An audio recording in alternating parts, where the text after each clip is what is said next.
croit dans le psaume 97 qui annonce l'émerveillement du règne de Dieu. L'éblouissante clameur du peuple conduit vers son salut.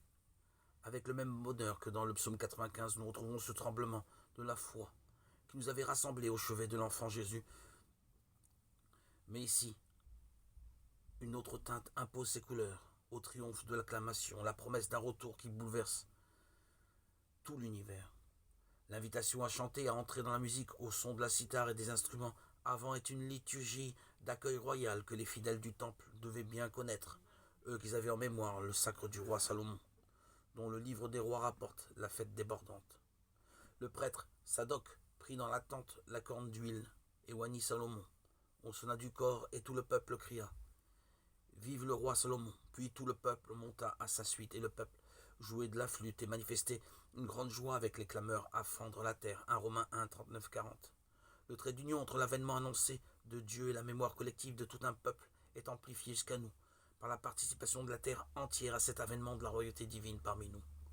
Comme si le chant des hommes, dans sa spontanéité simple et juvénile, ne suffisait pas.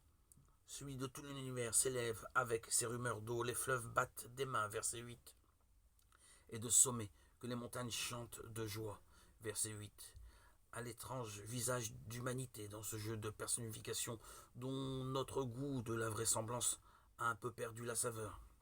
Pourtant, de cet excès même de la poésie moyenne-orientale, nous recueillons le sens caché et précieux d'un bien qui nous a été confié. Ce que dit le monde aux créatures, c'est un mystère de renouvellement, l'immense capacité de revenir à Dieu, ce trésor de notre origine, enfui dans le silence des jours et des habitudes, et que la tiédeur intérieure a lessivé jusqu'à la rendre invisible. L'annonce du triomphe de Dieu, le Seigneur a fait connaître sa victoire, avec sa justice qui restaure une virginité première, libère et façonne des lendemains qui chantent.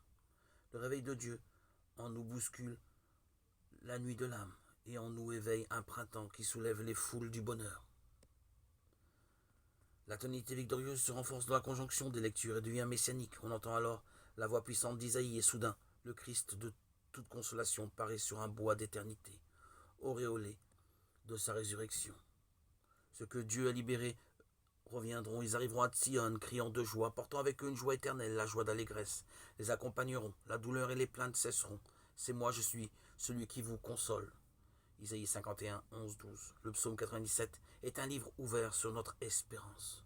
Non seulement parce qu'il révèle une justice sainte et éblouissante, mais parce qu'il nous invite à participer à cette harmonie de droiture qu'est la loi de Dieu.